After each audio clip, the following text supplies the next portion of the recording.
সবসময় এরকম করে, এই জন্য ভালো লাগে না। জীবনে দিস আসলে আমার মানে বিশ্বাস করাটাই ভুল হয়েছিল তোমাকে। কি দরকার ছিল এরকম মজা করার? যা ভাগো, তোমার মুখও দেখতে ইচ্ছা করে। Wow 16 pro max. এই নাও তোমার ভ্যালেন্টাইন ডে গিফট। বাবা, এটা আমার না কারো এনে দিলে আমাকে? তোমাকে কেউ দিছে? যেই দুঃখ, তুমি খুলে দেখো এখন তোমার হাতে, মানে ওটা তোমার। মানে স্পেশালি আমার জন্য না? হ্যাঁ, স্পেশালি তোমার জন্যই। সত্যি? হ্যাঁ সত্যি বলছি। না বিয়ের এত বছর পরও কিন্তু দাওনি। সত্যি আমার তো? হ্যাঁ সত্যি তোমার। তুমি এই কাজ করছো? বিশ্বাস হচ্ছে না। সিরিয়াসলি? আচ্ছা পছন্দ না হলে দে দাও। আরে না, তুমি কি দিছো এত বছরে? বলো, এজন্য জিজ্ঞেস করছি। তুমি এটা মানে আমার জন্যই? হ্যাঁ এটা শুধুমাত্র তোমার জন্য। আমাদের 10-11 বছরের পথ চলায় কাজল সাহেব কখনোই এত স্পেশাল ভাবে আমাকে কোনো সারপ্রাইজ গিফট কিছু দেয় না। এজন্য আমি বিশ্বাসই করতে পারছিলাম না। আর এটার মধ্যে কি আছে এটা দেখার জন্য আমি ভীষণ এক্সাইটেড। তাকে বই দিছো নাকি আবার? বই মানে থেকে বই নিয়ে আসছো নাকি আবার? বই হলে কিন্তু আমার মেজাজ খারাপ হয়ে যাবে কিন্তু। এটা খোলার পরে আমি বিশ্বাস করতে পারছিলাম না এগুলো কি হচ্ছে আমার সাথে।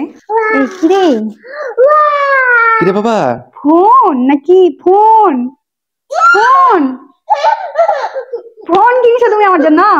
কই না তো, আমি তো অন্য কিছু অর্ডার দিছিলাম, এটা তো আমি ডেলিভারি বয়ের কাছ থেকে নিয়ে আসলাম, তাহলে ভুল করে দিয়ে দিছ হয়তো। এই আইফোন লেখা আছে তো। সত্যি বলছো? এই যে এই যে এই যে আইফোন? হ্যাঁ। খুলো না, থামো থামো। কি ব্যাপার, খুলছে না কেন? টানটানা, সারপ্রাইজ। এগুলো কি? হ্যাঁ গিফট। মানে কি চকলেট? মানে আমার মানে আইফোন আমার একটা শখের জিনিস, এই জন্য তুমি এরকম মানে কি চকলেট দিবা তুমি আইফোনের বক্সে? এটা গিফট? আমার মেয়ে কত খুশি হয়েছে দেখো গিফটটা পেয়ে। তোমাকে নিয়ে এসে চকলেট কিনে দিলেই হতো, এরকম বক্স প্যাকেট এসব করে কি দরকার ছিল? এটা কি? আচ্ছা ভ্যালেন্টাইন ডে তে গিফট মানুষ কি দেয় বলো তো আমাকে? ফুল দিছো একটা, বলো আমাকে ফুল দিছো একটা, যে তুমি এভাবে চকলেট নিয়ে আসলা। আচ্ছা ফুল কি খেতে পারবে? তুমি একটা ফুলও নিয়ে আসতে পারতো আমার জন্য নাকি? যাও তুমি খাও যাও। সবসময় এরকম করে, এই জন্য ভালো লাগে না। জীবনে দিস আসলে আমার মানে বিশ্বাস করাটাই ভুল হয়েছিল তোমাকে। কি দরকার ছিল এরকম মজা করার? যা ভাগো, তোমার মুখও দেখতে ইচ্ছা করে না তোমার। যাও। সত্যি? তোমার সঙ্গে কথাই বলতে চাই না, যাও তো। সত্যি বলছো? খাও আম্মু, তুমি এগুলো নিয়ে যাও, খাও যাও। এটা প্যাকেটও তোমার, যাও যাও তুমি খেলো। যাও তুমি, কথাই বলবে না আমার সাথে আর। আচ্ছা আরেকটা গিফট আছে। তোমার গিফট তুমি তোমার কাছে রাখো। ফুল নেবা? দেখো কিন্তু অনেক কিছু হারিয়ে ফেলবে কিন্তু, বলে দিচ্ছি। এই যে মা, এটাই আমাদের ফোন। ও তুমি বক বক করো না, এখান থেকে যাও তো। নিবে কি নিবে না? তুমি যাও, তোমার কোনো গিফটই লাগবে না আমার। সত্যি বলছো? আইফোনের বক্সে নিয়ে এসে চকলেট দিয়েছে, আবার বলছে যে গিফট আছে। ভাগো এখান থেকে। আর কার এটা? কোত্থেকে চাই নিয়ে আসছো এটা? আচ্ছা আমি চেয়ে নিয়ে আসি, যাই করে আসি, কথা হচ্ছে যে গিফট পরে পাইছো মনে হয়। আচ্ছা পরেই তো পাইছি রে বাবা, তাই না? পরে পাওয়ারই তো জিনিস এগুলো, রাস্তায় পড়ে থাকে, আমি ওখান থেকে কুড়ি নিয়ে আসছি। হ্যাঁ হ্যাঁ বাবা, তোমার সাথে আমি আর কোনো কথা বলতে চাই না, যাও তো তুমি এখান থেকে। আচ্ছা কথা বলবে না? না। তাহলে আমার দিকে একটু তাকাও, এটা আমি আমার দিকে তাকাও একটু। যাও। বুঝতে পারছি না। একবার তাকাও এদিকে, ঢং করো না তো। একবার তাকাও। তুমি যাবে না কি বলছো? আচ্ছা, আমার দিকে তাকাতে বলছি, একবার তাকাও না তুমি।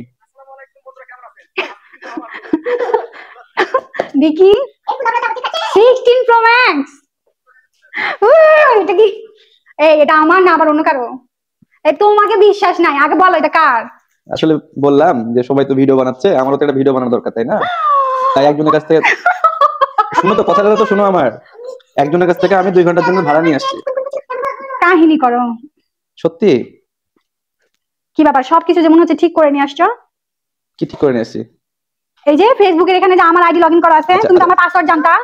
না না না না, তুমি কাহিনী করলে কিন্তু এখন হবে না। দেখি তোমার পেজ কই? দেখি তোমার পেজ দেখাও তো। দাঁড়াও, তুমি তুমি না খুবই খারাপ কিন্তু। এটা কি? এটা কি? তুমি সব ঠিক করে নিয়ে আসছো? এই যে আমার আইডি এটা। Wow 16 pro max. আজকে যে আমি কি পরিমাণ খুশি এটা কাউকে বোঝাতে পারবো না। কাজল সাহেবকে জাস্ট একবার বলেছিলাম আমি একটা আইফোন চাই, আমার একটা আইফোন হলেও ভালো হতো, আর সে আমার জন্য 16 প্রো ম্যাক্স নিয়ে চলে আসছে। সবাই আমার জন্য দোয়া করবেন, সামনের দিনগুলো যেন আমার এভাবেই ভালো কাটে। সবাইকে আল্লাহ হাফেজ।